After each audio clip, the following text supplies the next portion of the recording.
no meu canal. Eu quero começar com este vídeo uma série de vídeos apologéticos. A apologética, tanto dentro da teologia como da filosofia e outras ciências, que usam da apologética, a utilizam para defender alguma coisa, para argumentar em defesa de algum princípio, de algum ponto, de alguma doutrina que esteja sendo ensinada ou compreendida de maneira equivocada pelas pessoas. Hoje eu gostaria de tratar com vocês a respeito do assunto racismo, que, embora seja um assunto atual, um assunto contemporâneo, é um assunto que há muito tempo é discutido nas Escrituras. De fato, ele é um assunto que é tratado desde o primeiro capítulo da Bíblia e que, na maioria das vezes, hoje em dia, é entendido de forma errada. Quando a gente fala sobre racismo, automaticamente a gente se lembra de raças. E é tão comum que a gente escute pessoas dizendo que são pertencentes a esta ou aquela raça, alguém que diga, não, eu pertenço a uma raça branca, outro diga, ele pertence à raça negra, nós somos negros, nós somos brancos, nós pertencemos à raça indígena. A qual raça você pertence? Você tem que preencher num formulário quando você descreve lá quem você é. Será que esse princípio relacionado a raças é correto? Quando nós, por exemplo, que somos cristãos, falamos de casamentos interraciais ou falamos de relacionamentos interraciais, será que nós estamos usando os termos corretos ou será que nós estamos sendo influenciados por uma ideologia contemporânea ou várias outras ideologias que têm viciado e influenciado o nosso discurso dentro desse assunto? Recentemente, esse assunto se levantou novamente na comunidade internacional por conta do assassinato de George Floyd, um cidadão americano negro, por um policial também norte-americano branco. E isso suscitou uma série de revoltas, tanto nos Estados Unidos quanto no resto do mundo, inclusive aqui no Brasil. Mas não somente aqui no Brasil, em vários lugares, em vários cantos, pessoas têm levantado placas dizendo que a vida dos negros importa e que essa questão racial tem que acabar e que o racismo tem que acabar. Bem, não é meu intuito aqui discutir a questão do racismo, porque isso parece muito óbvio para mim. O racismo é um pecado, tão somente porque o conceito de raça não existe. O ponto bíblico a respeito de racismo é um só: raças não existem. O racismo, por definição, ele é apresentado quando alguém se considera superior, maior do que outra pessoa por causa da sua raça, por causa da sua cor, por causa daquilo que o define. E essa discussão a respeito de raças sempre leva a uma animosidade racial. Mas quando a Bíblia nos fala a respeito de quem nós cidadãos somos, quem nós seres humanos somos, a Bíblia nunca fala a respeito de raças. A Bíblia nunca fala a respeito de várias raças que existem nesse mundo e que Deus criou a raça negra, a raça amarela, a raça vermelha, a raça japonesa, a raça brasileira, a raça indígena, a raça europeia. Não, a raça branca, ou seja lá que raça for essa. Quando a Bíblia nos apresenta o conceito de criação humana, a Bíblia nos apresenta o conceito de uma única raça. Portanto, toda pessoa que trabalha com o conceito de raça dentro ou fora da teologia está entendendo mal, compreendendo mal o conceito bíblico a respeito de raça. Em Gênesis 1, 26 e 27, a Bíblia diz assim: E Deus disse, façamos o ser humano à nossa imagem, conforme a nossa semelhança. Tenha ele domínio sobre os peixes do mar, sobre as aves do céu, sobre os animais domésticos, sobre toda a terra e sobre todos os animais que rastejam pela terra. Assim Deus criou o ser humano à sua imagem. A imagem de Deus o criou, homem e mulher os criou. Todos somos descendentes de um único casal. Todos somos oriundos de uma mesma família. E depois de Adão e Eva, após as circunstâncias do dilúvio, a Bíblia nos apresenta que, você concordando ou não com ela, mas se você é cristão, entenda isso. A Bíblia nos apresenta que após o dilúvio, todos nós somos descendentes de uma mesma família. Todos nós descendemos de um mesmo pai. E a Bíblia nos apresenta também que toda visão que distorce essa concepção vai de encontro com a palavra de Deus. E ir de encontro aqui não significa concordar, mas significa aquilo que de fato significa ir de encontro, ou seja, discorda visceralmente daquilo que as Escrituras dizem a respeito desse assunto. A Bíblia diz que Deus criou todas as pessoas, todos os seres humanos, a partir da criação de uma única espécie, ou seja, uma única raça. Sim, quando ele fala das plantas, quando ele fala dos animais, ele descreve que existem várias espécies, vários tipos diferentes. Mas quando ele cria o ser humano, ele não fala de vários tipos, ele não fala de várias espécies, ele não fala de várias raças, ele fala de uma só raça humana. Logo, quando você se define de maneira diferente, você está indo de forma contrária às Escrituras, que nos apresenta todos como tendo a imagem de Deus. Quem é que possui a imagem de Deus? Que raça possui a imagem de Deus? Se você ler aquilo que os adeptos, e principalmente os teóricos da Ku Klux Klan afirmam, aquela seita norte-americana que é conhecida pela sigla KKK, você descobrirá que, para eles, Deus tem uma raça eleita, uma raça humana, que é a raça branca. E toda raça que não for branca, e algumas outras pessoas que estão associadas a esta raça branca, não faz parte daqueles que são os filhos de Deus nessa terra. Mas esse tipo de superioridade racial, digamos assim, não existe somente no meio de brancos, existe também no meio de negros. Existem muitas pessoas que são negras e que defendem que a raça negra é mais importante, ou mais inteligente, ou mais forte, ou mais capaz do que a raça branca. Existem grupos, tanto entre brancos, quanto entre negros, quanto entre japoneses, quanto entre alemães, e entre todos os povos, inclusive povos brasileiros, povos indígenas, que se consideram superiores a outros povos. E essa é a própria definição de racismo. Logo, é óbvio que existe sim uma espécie de racismo, pela definição do termo, de ser alguém superior ao outro, de brancos para negros, de negros para brancos, de indígenas para aqueles que não são indígenas, de europeus para aqueles que não são europeus, etc. Mas esse conceito é um conceito pecaminoso, porque nós não podemos ser definidos. E esse ponto precisa ficar muito claro para todos nós que somos cristãos e temos a Bíblia como a nossa única regra de fé e prática. A Bíblia não nos apresenta outro conceito, senão que todos fomos feitos à imagem de Deus. Logo, não existe uma imagem negra, uma imagem branca, uma imagem X, uma imagem Y. Toda disputa racial, todo discurso racial é viciado, política e ideologicamente falando. Se nós tivéssemos uma mente tão somente formada pelas Escrituras, nós jamais trabalharíamos com o conceito de raça. Nós jamais diríamos que há um problema entre negros e brancos. Nós jamais partiríamos em defesa daqueles que nós consideramos ser a raça negra, ou a raça branca, ou a raça indígena, ou seja lá qual for. Por que razão nós não faríamos isso? Porque nós entendemos que aqueles a quem nós chamamos negros, ou brancos, ou índios, ou japoneses, ou seja lá o que for, eles são seres humanos criados à imagem de Deus. E é isso que nos define. O que define cada ser humano que vive sobre a face da Terra não é a cor de sua pele.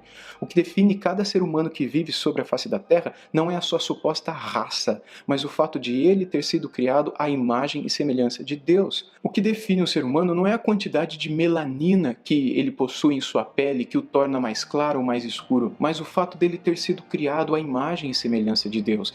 E essa é a principal razão pela qual todo discurso sobre racismo está, assim, encharcado, não de conceitos bíblicos, mas de conceitos ideológicos que têm dividido a humanidade há muito tempo. E são justamente conceitos político-ideológicos que têm criado essa separação e essa divisão na humanidade, trazendo essa ideia de que existem raças distintas entre os seres humanos. Isso parece tão óbvio para nós quando a gente nasce, quando a gente é criança, quando a nossa mente ainda não foi de alguma maneira transformada por conceitos político-ideológicos que nos fazem ver a sociedade de maneira dividida. Quando nós somos crianças, pouco nos importamos se estamos brincando com um índio, com um japonês, com um alemão, com um negro, com um branco ou com alguém que é aleijado. A gente olha para aquele cara como um amiguinho nosso, a gente brinca com ele como alguém que é igual a gente brinca, a gente briga, mas a gente não briga por causa de questões raciais, a gente não briga por causa da cor da pele ou por causa dos antepassados daquele amiguinho nosso, aquela amiguinha nossa. A gente briga por conta do probleminha que teve ali na brincadeira, na bolinha de gude, no jogo de futebol, na boneca, seja lá no que for. E mais, a Bíblia amplia esse conceito de unidade racial quando nós temos uma vida transformada por Cristo ao longo da nossa história. E Paulo trata a respeito disso lá em Gálatas capítulo 3, a partir do versículo 26. Pois todos vocês são filhos de Deus mediante a fé em Cristo Jesus.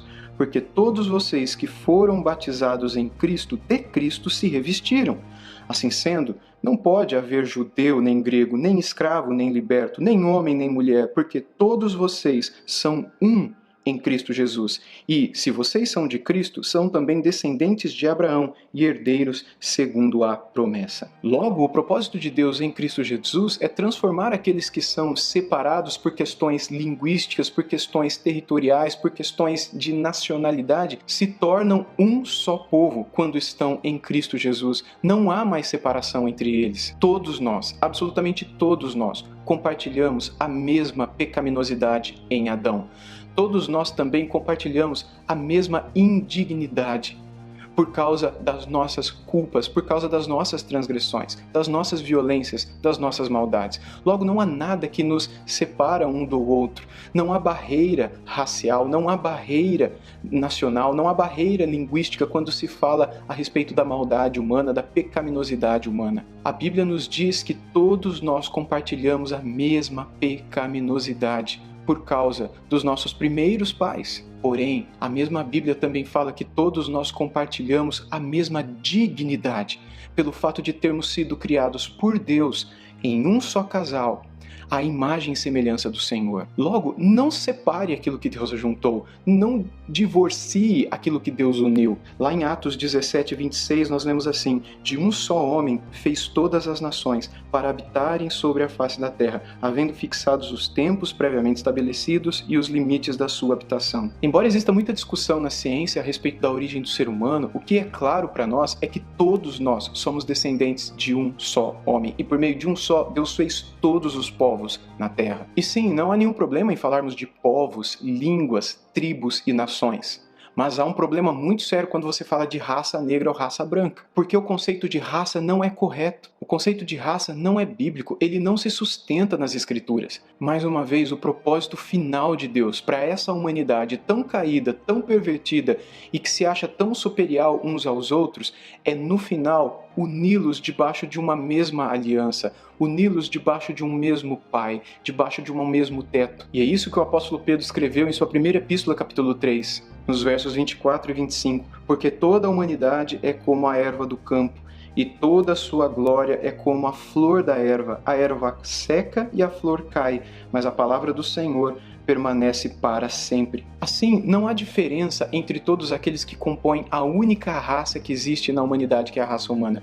Todos nós somos como a flor do campo, todos nós somos como a erva, todos nós nascemos, todos nós crescemos, todos nós morremos, todos nós chegamos ao mundo e todos nós partimos desse mundo. Não há distinção. Deus trata a todos de forma imparcial. As Escrituras nos dizem que Deus não faz acepção de pessoas e Ele não trata as pessoas com imparcialidade. Por que razão? Porque Ele criou todas as pessoas à sua própria imagem e semelhança. Logo, quando nós dividimos essa única raça humana que Deus criou em diversas raças, nós estamos criando um divórcio, uma separação naquilo que Deus uniu para que unificadamente fosse tão belo. Todo o conceito de raça destrói a visão bíblica sobre a raça humana. Se você defende o conceito de raça negra, raça branca e que nós temos que discutir a respeito das raças, veja, hoje muito se fala a respeito de justiça racial, a respeito de pagarmos ou devolvermos para aqueles que foram tratados de forma injusta no passado.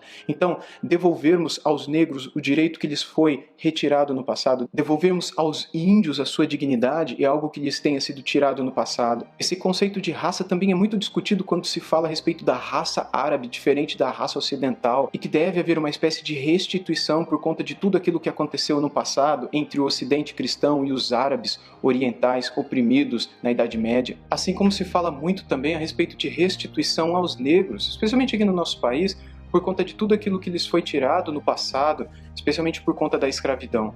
Mas eu pergunto para vocês, por que eles têm direito a essa restituição? E por que os negros de hoje têm direito a algo que não foi dado aos negros do passado? E por que se trata disso no contexto de restituição a uma raça que foi prejudicada por outra em um determinado período no nosso país?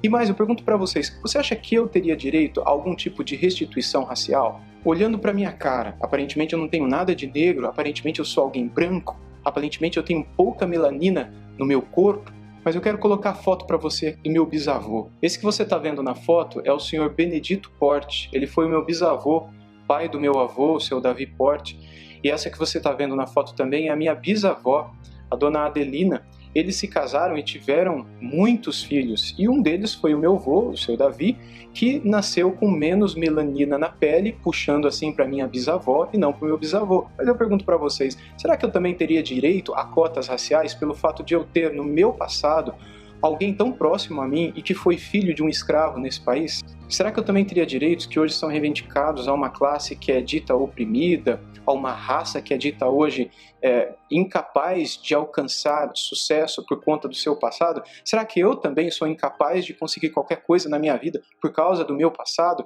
Pelo fato de eu ter do lado do meu pai pessoas que foram escravas, o meu tataravô, o meu trisavô, eles foram escravos nesse país. O meu bisavô nasceu já na época do ventre livre, mas foi um negro nesse país que se casou com uma mulher branca. Será que hoje eu também teria direito a cotas se eu tentasse um cargo público, se eu prestasse uma prova? Será que eu poderia dizer que eu pertenço à raça negra se eu fosse prestar um vestibular? Será que eu deveria esperar para mim mesmo algum tipo de cota pelo fato de no meu passado eu ter sido e a minha família também prejudicados? Será que eu teria esse direito? Ou será que tão somente por questões genéticas, pelo fato de a minha bisavó ter se casado com meu bisavô e ter clareado a raça, eu teria perdido o meu direito racial? Veja, todo esse discurso é falso, todo esse discurso é viciado por uma ideologia político-filosófica que tem influenciado a humanidade com esse conceito de raça que não existe. E se você entende alguma coisa a respeito do conceito de racismo no Oriente Médio e também na Ásia,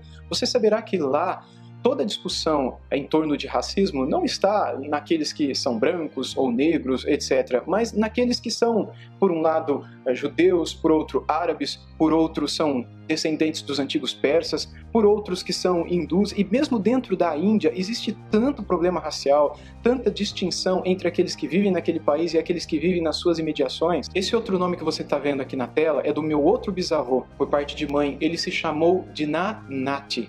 E ele foi um indiano que veio aqui para o nosso país nessa data que você vê aqui nesse documento. O senhor Dina Nati, pai da minha querida avó, já falecida, sofreu muita discriminação nesse país quando ele aqui chegou. Ele foi muito discriminado quando foi trabalhar em algumas fazendas de café aqui no interior de São Paulo. Mas e aí, qual é a minha raça? Será que eu tenho que lamentar por conta daquilo que sofreu o meu bisavô indiano, por causa de sua raça indiana quando ele chegou aqui no Brasil? Ou por causa do meu bisavô negro, mais uma vez aspas aqui, quando ele aqui sofreu nesse país? Ou será que eu devo lamentar pelo fato da minha raça ser branca e eu não ter o privilégio, como muitos entendem também, de não ter nascido com mais melanina na pele para ser um pouco mais escurinho, para assim poder ter certos privilégios? Onde eu quero chegar com essa conversa toda? Que nós vejamos esse discurso de raças entre pessoas que não são cristãs e que não consideram a Bíblia, tudo bem, porque é normal que essas pessoas, por causa da informação que lhes falta, dividam a humanidade dessa forma. Mas para todos vocês que são cristãos, nós não podemos fazer essa distinção, porque aquilo que as ideologias têm dividido, o Evangelho unifica. As ideologias e filosofias políticos-sociais que têm sido ensinadas a tantos nesse mundo, mais fazem por dividir, trazendo esse conceito racial, do que por unificar a humanidade. Por outro lado, tudo que o Evangelho faz é unir as pessoas. Ideologias deram origem à ideia de racismo e o conceito racial. Ideologias mentirosas. E eu digo aqui sem nenhuma sombra de dúvida que orgulho é a raiz de todo racismo e de toda ideologia. Quando existe um tipo de orgulho branco, ou orgulho negro, ou orgulho asiático, ou orgulho japonês, ou orgulho alemão, ou orgulho americano, todo orgulho é pecaminoso e foi influenciado pelo conceito político, filosófico, ideológico, mentiroso, racial, que tem sido ensinado desde cedo para as nossas crianças e que tem feito a cabeça como uma espécie de lavagem cerebral para muitos dos nossos adolescentes e jovens quando vão para o ensino médio, principalmente para as faculdades. O que fazer para tirar essa lavagem cerebral da cabeça dessas pessoas? Somente o Evangelho. Somente o Evangelho pode devolver à humanidade o conceito de valor e de dignidade que lhe pertence. Ou seja, não existem raças, existe somente uma raça humana. E essa raça é amada por Deus, criada por Deus à sua imagem e semelhança. E quando ela deu as costas para Deus, Deus não se voltou contra ela, mas veio buscá-la, principalmente enviando o seu Filho Jesus Cristo para redimir esta raça humana. Enfim, com essas palavras eu faço aqui a minha apologia a respeito daquilo que a Bíblia fala a respeito de raça ou de conceito racial. Não existem raças humanas, não existem raças dentro da humanidade. E todos nós cristãos precisamos conhecer muito bem aquilo que a Bíblia fala a respeito desse conceito, para que a gente não caia nas redes, nas armadilhas dessas ideologias raciais que têm sido ensinadas há muito para a humanidade. Nós, cristãos, precisamos conhecer mais a Bíblia do que as ideologias. Nós, cristãos, precisamos conhecer mais a Bíblia do que filosofias. Nós, cristãos, precisamos ter a nossa mente transformada por Cristo, o Verbo, o Logos. Ele é a verdade que liberta. Liberta da ignorância, liberta do orgulho, liberta do racismo e que nos liberta de todas as ideologias que mais fazem por dividir a humanidade do que para unificar a mesma. Lá em Apocalipse 41, 21, o Senhor Deus diz assim: exponham a sua causa, diz o Senhor, apresentem as suas razões, diz o rei de Jacó. Esta é a única vez no Antigo Testamento em que a palavra apologia aparece em hebraico. E aqui não é a palavra apologia, mas a palavra hebraica atsumá, que tem também a ver com aquilo que Deus o tempo todo faz com a humanidade, que se desvia da sua palavra, que se desvia da verdade, que se desvia da sabedoria, que é trazer a elas o conceito verdadeiro a respeito daquilo que falsamente tem sido ensinado aos seus filhos. Qual é a sua atsumá? Qual é a sua apologia dentro desse assunto? Você acredita que raças existam? Ou você concorda com a palavra de Deus de que nós não podemos falar de raças, mas devemos sempre defender que existe somente uma raça humana? Entenda, somente quando a gente realmente parar de falar de raças existentes dentro da humanidade, é que nós começaremos a trabalhar pela unidade, de olharmos uns para os outros como pessoas que vivem num tempo supra-racial. E nós não podemos ser ignorantes achando que todas essas bandeiras que têm sido levantadas por causa dos negros em si. Não, existe muito discurso político, muito discurso pagão por trás dessas palavras que pretendem afirmar que uns são inferiores aos outros ou merecem mais do que os outros. Na verdade, o Senhor tem olhado para todos nós de forma igual e Ele espera que nós olhamos também de forma supra-racial uns para os outros. Devemos lamentar por aquilo que aconteceu aos nossos antepassados? Sim, é claro. Devemos lamentar por tudo aquilo que aconteceu com os negros em nosso país e também em toda a humanidade? Sim, é claro. Devemos lamentar por todo o sofrimento que foi trazido por europeus, brancos, ocidentais, a árabes durante um tempo? Sim, é claro. E devemos lamentar por todo o sofrimento que árabes, muçulmanos trouxeram sobre outros? Sim, é claro. Devemos lamentar por todo o sofrimento que negros trazem a negros dentro do continente africano? Sim, é claro. Devemos lamentar por todo assassinato que existe, tanto nos Estados Unidos quanto aqui no Brasil, quando um branco mata outro branco, quando um negro mata outro negro, quando um negro mata um branco, quando um branco mata um negro. A gente sempre tem que lamentar, mas a gente só sairá desse discurso olhando um para o outro de forma digna, quando a nossa mente não estiver mais influenciada por esses conceitos filosóficos que mais dividem do que unificam, e somente o Evangelho para nos mostrar a verdade e nos reunir, como dizem os textos bíblicos. E só o Evangelho para nos libertar, nos mostrar a verdade e fazer de nós um só povo, uma só raça, raça eleita, como diz as Escrituras, povo santo, nação santa, povo de propriedade exclusiva de Deus e que no final dos tempos estará aos pés do Cordeiro, gente de toda a tribo, de toda a língua, de toda a nação, de todos os povos. E Deus deseja que você esteja lá também. Não importa quem você seja, não importa quanta melanina você tem na pele, não importa o formato dos seus olhos ou do seu nariz, não importa a sua estatura ou a sua idade, não importa onde você nasceu e nem mesmo quem são os seus antepassados. Se eles são puros e legítimos, então você é um puro italiano ou um puro japonês, ou se você é uma mistura de um monte de gente que veio para esse país um dia, como é o meu caso. O que importa no final é que nós somos imagem e semelhança de Deus. Quando Deus olha para nós, Ele não nos vê como nós vemos, e quando Ele nos transforma, Ele quer nos levar a vermos uns aos outros como Ele também nos vê. Que Deus nos ajude e que nós tenhamos nas Escrituras a base para todo o nosso pensamento, especialmente nesse conceito, o conceito de raça e de racismo.